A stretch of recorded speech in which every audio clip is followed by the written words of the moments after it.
Okay, we're going to do a quick how to create a glass texture in Maya. We're actually going to go ahead and create the model here really quickly just to kind of review modeling tools. I'm shift right clicking in the middle. I'm going to create a plane, not like that because I hit the wrong button. Plane, and we're just going to put a plane down here. And then we're going to go ahead and we're going to create a cylinder here. And if you hold down X, it'll snap you right to the middle of the grid. It doesn't really matter for what we're doing right now, but just sort of an FYI. And we've got this here. So if we were making just a regular old sort of glass cup, drinking glass cup, we got a few different options. I'm going to go ahead and right click and go to face, and then I'm going to hold down tab. And that'll allow me to paint select these. I'm then going to go to scale, and I'm going to hold down shift and intrude, and I'm going to do this twice just to give myself a little bit of contouring up here, which you'll see in a second. And then I'm going to go ahead and go down here. Now ideally I'd be in my multi-view orthographic views because I need to see what I'm doing, and I might change to wireframe so that I can see sort of the dimension of the glass, the distance between the bottom and the glass there. And there's that. And what I'll go ahead and do is do a smooth preview by pressing 2 to sort of see what my end result is going to be. And I can already tell I'm going to want to cut an edge loop down here to provide some more contouring. So I'm just going to go to multi-cut. Again, that's shift right click. Go over here to multi-cut. Hold down control. And that'll give me a nice little edge loop down there. If there's a problem like that, what I'm going to go ahead and do now is actually delete history, which is sort of a general troubleshooting thing. If things aren't behaving themselves, that might be what's going on, or I was just using the tool incorrectly there for a second, but let's go ahead and see if that behaves. It did. I've got a nice edge loop. I'm going to look at smooth preview, and you can kind of see that it straightened out some of the weird geometry going on down there. And I guess I'm going to go ahead and mesh smooth this at this point. So I'm going to go out here to object mode, shift right click, go to smooth. You can see I have a very sharp edge up here, and that's not great. So if I bump the division up by 1, it's still problematic, and really the issue there is that I didn't provide enough information when I did a mesh smooth. So I'm going to undo it. I can just press Z or Control Z. It's no longer mesh smooth, and I'm going to go back to object mode, go here to multi-cut, and just go ahead and cut a loop in there, and maybe one like down here. See what that smooth preview looks like. It looks a little better. Come out here to object mode, and then we'll go ahead and smooth it, and you can see we've got a better, you won't cut your lip on that cup, so to speak. Let's go 2 divisions just for fun, since we have the horsepower to do it, and there's our cup. All right, I'm going to delete history on that guy, and then let's get down to business and actually put a texture on it. Now, in order to highlight the scene, I'm going to go ahead and throw a few objects out here just because we want to be able to see other things interacting with it. And so, again, I'll just click away and go to throw a cylinder out here, whatever that might be. Throw cube over here. Gonna move it. I'm gonna scale this up a little bigger. Okay, that's enough. And so now I'm gonna right click and I'm gonna go assign new material. We're going to Phong. So Phong is down here. I'm immediately gonna go up here to transparency, and I'll go ahead and turn on my little cursor highlight tool since it'll be a little easier to see where I'm going. I'm going to go to transparency, and I'm going to click on this and go to white.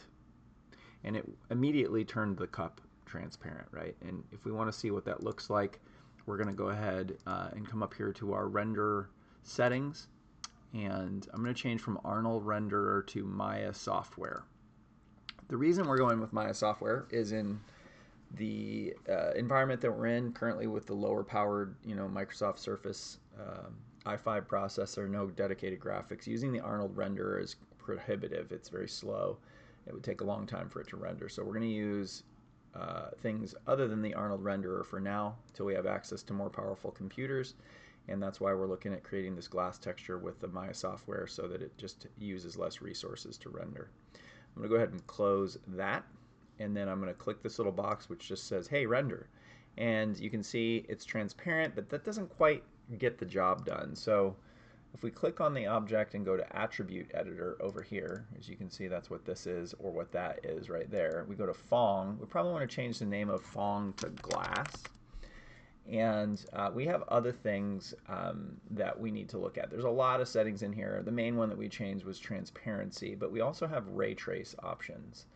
And you can turn on refraction, which is what happens, you know, as light passes through an object, it refracts through the surface. And the tutorial that I saw suggested 1.5. This is definitely a setting that you can play with in order to get it to a better spot.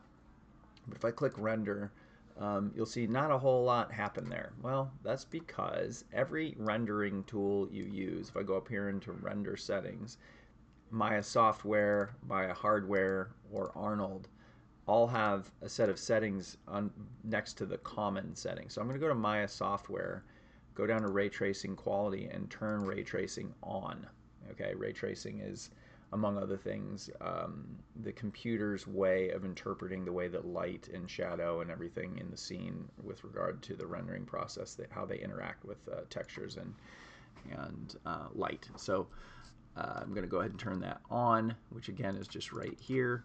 And then I'm going to render it, and you should see a significant difference. Now, this isn't perfect, and a lot of that has to do with these settings over here that you can tweak, but for the money, it's not bad because, again, the Arnold renderer produces much higher quality effects when you're using it, but we don't really have the resources for it currently, and this is adequate for our purposes until you want to get in an environment where you can actually effectively use the Arnold renderer. But there's Glass in a nutshell. Why is it getting all of the black outline here? Well, there's a couple things we can do with our scene to make it look more natural. The first one, kind of obvious one, is that we need some walls, right? We need some lights. We need an actual environment other than just the abyss, you know, sort of falling off into the distance. So I'm going to go ahead and construct some walls here. Just bring these up this way, and again, just doing this sort of quickly. This is definitely not high quality construction. It's just for the purposes of demonstration. And go ahead and bring this up here, move it back a bit, and you can already see that's going to produce a different result, although not very different, because I think what's really missing here is lighting. Okay, so lighting is over here in rendering. I'm going to go ahead, and you can do a number of different things. I'm just going to go ahead and use a point light, which is right there. And then if I want to see what that's going to look like in my scene, I can turn up or turn on the use all lights. And then this will give me an idea of sort of how that's going to work there. I've got light effects, shadows, and whatnot. Arnold here, which we're not using. And so on, right? So you've got intensity. We wanted to raise the intensity. But this light will interact with the surface. In fact, you can see that the light is producing a transparent shadow that's passing through the glass. Kind of cool, right? So that's going to, again, give you some more options to play with as you're creating a glass texture. Again, what I would work with to get rid of some of these artifacts is, first of all, the model itself is producing some of these jaggies here, and then I would really go ahead and get in there and play with the Phong, or glass texture is what we've called it, and this refractive index. So notice if I drop it back to like 1.02, that's going to change its effect. If I bring it up a little higher, it just is going to depend on what the scene is calling for. We may even go higher than 1.5, and you're going to get different things. Again, it looks like 1.5 is a pretty good baseline. You can play with the refraction limit and see if that doesn't give you a better result.